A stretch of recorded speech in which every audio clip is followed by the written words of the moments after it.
have taken great pains not to laugh at the actions of aliens, nor to weep at them, or to hate them, but to understand them. To follow any path other than the Tao Va is to doom us all. Only together and with courage and discipline shall we stand victorious. Fight with fire and courage, and nothing can stand against us. The strength of your force may be calculated by multiplying its weight by its velocity. Strive always to maximize both, and victory shall be yours. The Tao are one of the youngest races within the 40k universe to have began making a name for themselves.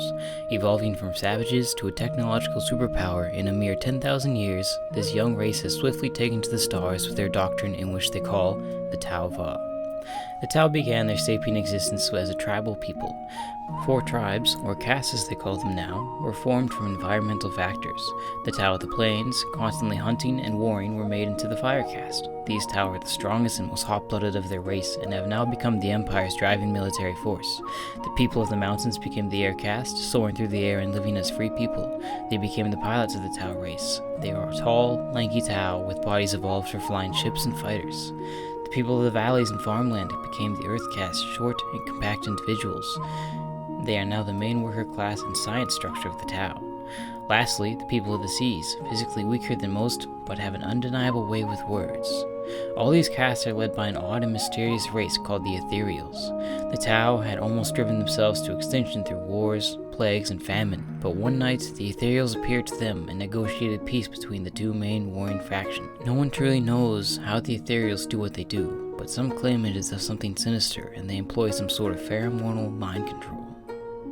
Since the Ethereals' coming, the Tao have skyrocketed forwards in technological advancement and evolution. The castes all do their part and work within their boundaries. The Ethereals outlawed breeding between castes, and as a result each caste has evolved perfectly for their role.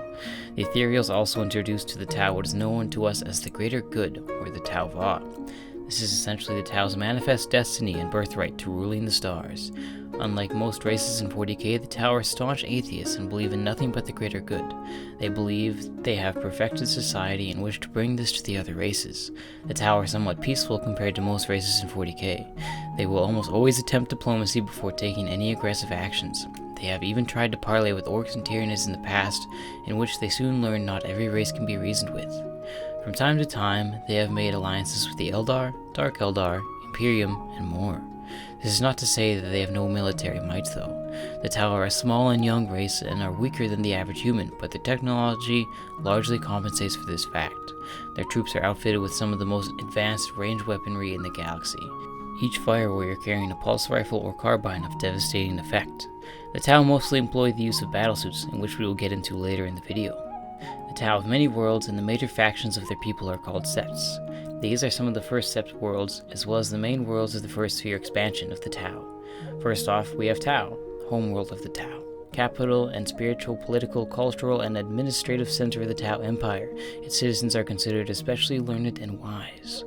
We have Pek, which is the homeworld of the Kroots, which we will get into later, and Vespid, homeworld of the Vespid, which we will also get into later. Next, for the first sphere expansions, we have Taun, first off-world colony. Tau from this world are considered to be pioneers. The Yanoi, having been isolated for a time from the Empire, its inhabitants are considered somewhat rustic and backwards. Borkan, center of learning and academia. Dalith, cosmopolitan and trader-friendly. Valshia, center of technological development. Tau from here are considered great problem solvers. Viorla, a major military center of the Empire. Its fire warriors are considered especially aggressive and skilled. Sasia, another military center. This sept has a very high proportion of very disciplined and honorable fire warriors. Although having incredibly advanced technology, the Tau can't enter the warp, so their space travel is fairly slow, and in campaigns across the stars, the large majority of Tau enter into a stasis until arrival at the war zones. The Tau are a completely psychicless race. The warp and taint of chaos have no effect on them. It is not entirely understood how this is, but something in their genome, as well as their very atheistic beliefs, aid them in avoiding all chaotic taint.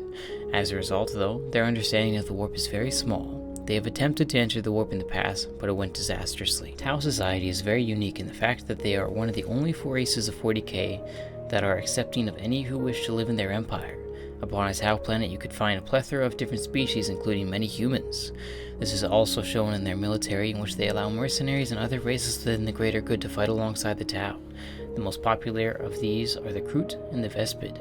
The Kroot are tall, strong, beaked humanoids. They usually stand 2 feet taller than your average human and are much stronger. They have hunter's instincts to compete with that of a Catachan and are deadly jungle and forest fighters. The Tau use the Kroot mainly for their close combat capabilities. According to the wiki, the Vespid are a vaguely insectoid species. Their bodies are encased in a chitinous exoskeleton and sports many lethally sharp barbs. They see by way of 3 pairs of eyes, 1 pair perceiving the ultraviolet range, 1 the normal visible light spectrum, and the last the infrared. It is assumed that the Vespid see in all 3 ranges of electromagnetic spectrum simultaneously and therefore have a perception of their surroundings unique to their species. The Vespid possess a pair of extremely sensitive antennae that constantly collect information from their surroundings. Vespid claws are described as being diamond hard and are used to tunnel into rock to create their hives. Vespids can fly by way of pair of hard-chitined wings, which also emit a continuous ultrasonic tone with which the species appears to able to modulate and control the workings of their crystal-based technology. Let's talk about the thing most of you probably care about the most, the Fire Caste. The Fire Caste are, as stated before, the Tau's warrior and soldier caste. They begin their training essentially the moment they can walk, and are raised as disciplined killers. They are trained incredibly well and have utmost discipline, making them quite a fearsome foe. They are still lacking in strength, but make up for this the best they can with rigorous physical training. A very unique thing to the Fire Caste warriors is something called the Talarissa. In this ritual, the members of a fire team become bonded to one another, and as a result carry a ceremonial weapon called a bonding knife. Not all Tau do this, but many of the Fire Caste choose to do so. The Fire Caste armies and strike teams are divided up into cadres. The most common cadre is a hunter cadre. It is a combined arms group, fielding infantry, battlesuits, and gunships together under the leadership of a Tau commander. The ranking system of the Tau goes as follows: Sal, La, Wi, Vre, El, and O. These are ranks within each caste, but the Fire Caste begins each one with the word Shaz, meaning fire. First, the Shazal. This is the first rank given to a Tau cadet, who is beginning his career as a fire warrior. Next is the Shazla, the first real and lowest rank given to an individual as they become a standard fire warrior. After 4 years of service as a Shazla, one may undergo a trial called the Trial by Fire. This trial differs with each Sept, but it is usually an extremely hard test physically and mentally. If they are to pass this test, they will ascend to the rank of a Shazwi. A Shazwi is a leader of a fire warrior squad or can be given the honor of piloting a battlesuit. Most start off with a broadside battlesuit and eventually go on to pilot an XV8 crisis battlesuit. Next is the Shazvri, which is a battlesuit team leader or bodyguard. After this, we have a Shazel, which is the commander and the second highest rank within Tau society. Lastly is a Shazo, the highest rank within Tau society. An O is usually a supreme commander given the responsibility of commanding one or more cadres. Let's talk about the war gear of the Fire Caste. I'll read some wiki descriptions for these ones. First and most common is the pulse rifle and pulse carbine. A pulse rifle is the main infantry weapon of the Tau Fire Caste, a pulse weapon that utilizes pulsed induction fields to propel lethal microbursts of plasma over long ranges. A pulse rifle is the standard issue weapon for fire warriors and has a range and damage output that outclasses the standard weapons of every intelligent race the Tau have yet encountered. Moving up, let's take a look at the XV-88 broadside battlesuit. An XV-88 broadside battlesuit is one of the most heavily armored infantry units that can be fielded by the Tau Fire Caste, and as such are only worn by the most experienced of Tau veterans. While similar in design to the more common XV-8 crisis battlesuit, the broadside sacrifices mobility and maneuverability to be armed with some of the most devastating weapons in the Tau arsenal. In this way, they can engage and destroy the heaviest of enemy targets. Each broadside battlesuit carries firepower comparable to that of a battle tank, and these incredibly resilient battlesuits are most commonly deployed to provide punishing long-range fire support to Tau infantry in battle. All XV-88s are armed with a single primary weapon system, with the secondary primary weapon system to back it all up. All Tau battlesuit weapon systems are fully integrated and supplied by continuous high-yield power relays and ammunition hoppers. XV-88 broadside battlesuits are also designed with advanced recoil absorption technology, meaning that they can fire weapons at maximum capacity and with maximum accuracy for their size. XV-88 broadside battlesuits were originally designed to be armed with twin-linked heavy rail rifles as their primary weapons, providing the heavy anti-tank firepower for which they are renowned. A broadside's heavy rail rifle shot can penetrate the thickest plasteel bunkers, often doing so with enough force to punch an exit hole on the other side as well. Whilst the weapon is not as massive as the railgun mounted on a hammerhead, its range and destructive power are impressive nonetheless. The battlesuit typically holds the weapon in an infantryman's stance, much as a fire warrior may hold a pulse rifle. However, Recent advances in battlesuit technology have allowed the development of twin-linked high-yield missile pods to act as alternative primary weapons that sacrifice some of the heavy rail rifle's range and hitting strength for the ability to lay down a greater barrage of high-powered missiles similar to those used in missile pods. Since then, many Tau commanders have included this variant in their cadres, either on its own or sometimes in a formation with more traditionally armed broadsides. As secondary weapons, broadsides can be armed with twin-linked smart missile systems, which are weapons in their own right that fire off barrages of guided missiles at any target within sensor range, even including those targets in cover or hidden out of sight, or twin-linked plasma rifles, which are better suited to target and destroy heavily armored elite infantry. Perhaps the most popular battlesuit next, we have the XV-8 Crisis Battlesuit. The XV-8 Crisis Battlesuit is the mainstay general combat Tau battlesuit utilized by the warriors of the Fire Caste of the Tau Empire. It mounts a vast array of fearsome ranged weaponry, as well as a complement of technology advanced support systems on a comparatively small and agile frame that offers the Tau pilot with exceptional protection. Of all the weapon systems employed by the Tau, the XV-8 Crisis Battlesuit is easily the most distinctive and recognizable due to its reputation as an efficient and lethal weapon of war. The XV-8 Crisis Battlesuit strikes a perfect balance between offensive capability, armor protection, speed, maneuverability, and utility. It is a towering Tau battlesuit, easily twice the size of a fire warrior who wears it. A wonder of Earth Caste engineering. Only the Tau could master the secrets of producing the dense nanocrystalline alloy that forms the thick protective armor of the XV-8. When it comes to deflecting and withstanding damage, the XV-8's armor is comparable to the ceramite used by the Imperium of Man's Space Marines, but weighs substantially less. Next is a list of the most common available weapon systems that an XV-8 Crisis Battlesuit can be armed with. It is possible for an XV-8 to be armed with multiples of the same weapon. First, we have an air-bursting fragment projector. An air-bursting fragmentation projector is an experimental Tau weapon that scatters fragmentation bomblets over a wide area at a height calculated by a simple AI within each bomblet to cause optimum damage. After this, we have the burst cannon. Burst cannons utilize a similar form of plasma induction technology found in Tau pulse weapons and are multi-barreled weapons capable of sustaining high fire rates. Next is cyclic ion blaster. The high-energy streams fired by cyclic ion blasters react explosively within their target, vaporizing flesh and metal with equal ease. Like all current Tau ion weapons, the experimental cyclic ion blaster can be overcharged to generate a more devastating blast, albeit at a risk of overheating its primary power cells. A flamer.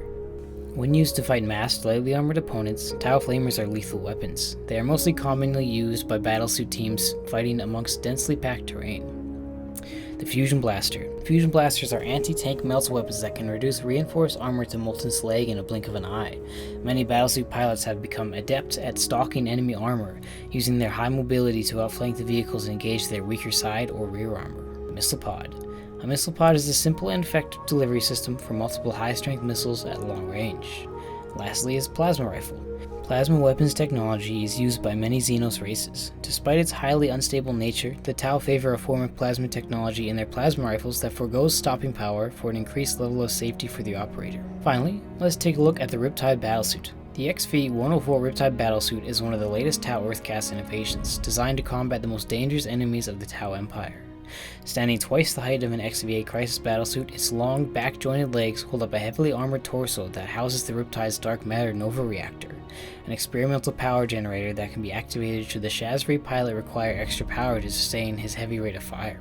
The XV-104 carries a sleek Riptide shield generator on one arm and a heavy burst cannon which can be exchanged for an ion accelerator on the other. To provide maneuverability, the XV-104 Riptide battlesuit is also equipped with a large jetpack that juts out from its shoulder blades. A Riptide's pilot is an elite Shazri, chosen to don the mightiest battlesuit and fight for his cadre mates. He is an exemplar amongst his peers. On the battlefield, a Riptide can jet quickly to plug gaps in Tau lines and give covering fire for his colleagues while shielding his allies with his armored bulk. The pilot can also willingly risk using the Riptide's Nova reactor, even though exposure to his radiation may kill him, so that he can better serve his comrades and ensure a perfected reactor is developed for future generations. Such self-sacrifice highlights the nobility of the greater good and the heroic natures of XV-104 Riptide battlesuit pilots. Now that we've looked at the war gear, let's move forwards and talk about some famous Tau. I'll just summarize these characters as I don't want to keep you for too long, and I'll do a video on all three of these characters in the future.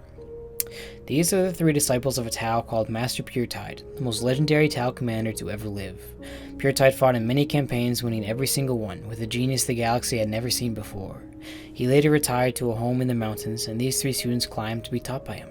Starting off with one of my personal favorite 40k characters, we have Commander Farsight, or Oshova. Hailing from the Sept world of Viorla, Farsight was always one of the most determined Tau to ever live. His Violan blood gave him passion and fury, but at the same time he is perhaps the most tactically genius of any Tau who has lived, being beaten by pure Tau alone. Farsight is a very unorthodox Tau as he favors close combats to that of long-ranged. His way of war is called the Mont Ka, or the Killing Blow. The Mont Ka is a carefully planned attack designed to wipe out critical enemy defenses or units in single, well-placed strikes. Farsight wields a relic called the Dawn Blade. The sword cuts through anything it touches and has a sinister effect. It takes the life force of any individual it slays and gives it to the wielder. As a result, Farsight is hundreds of years old, being far older than any living Tau.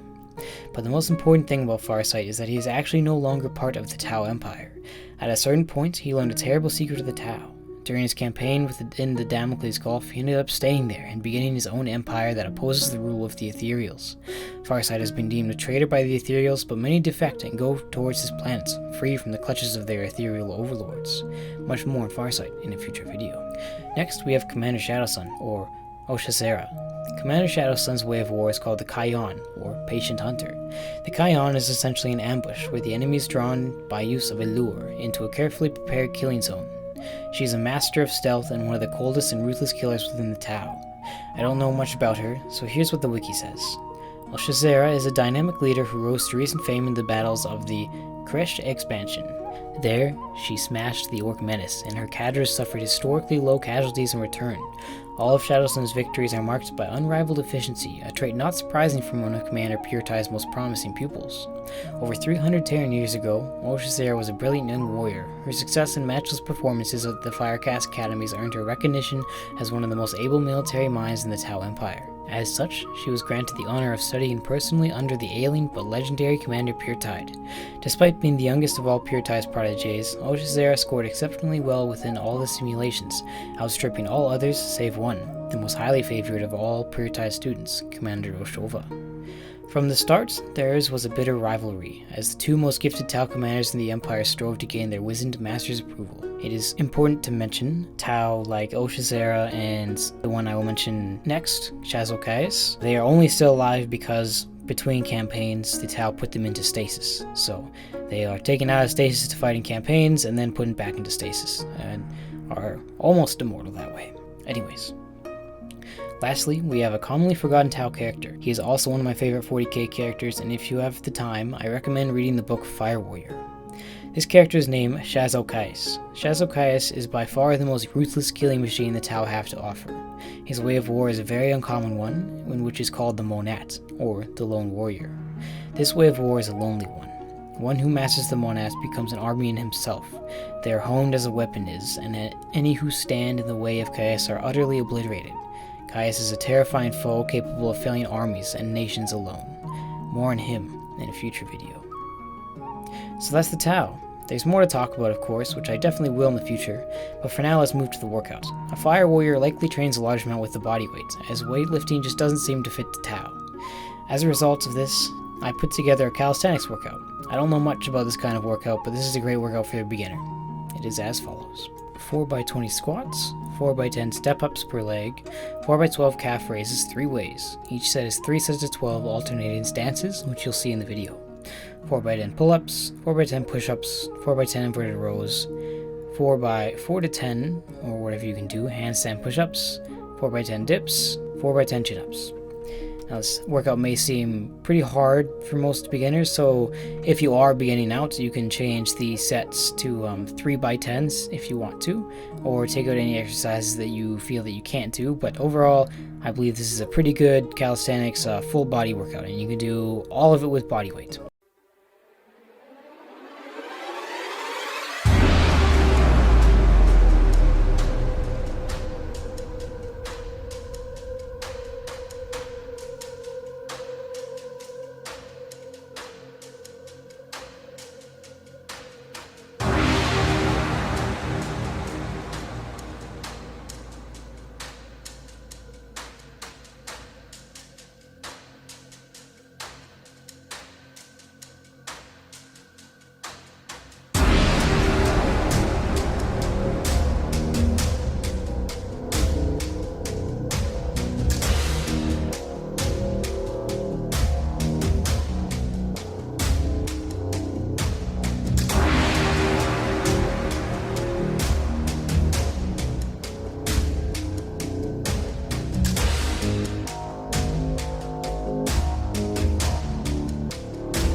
the workout. I hope you guys enjoyed the video and learned something new about the Tau.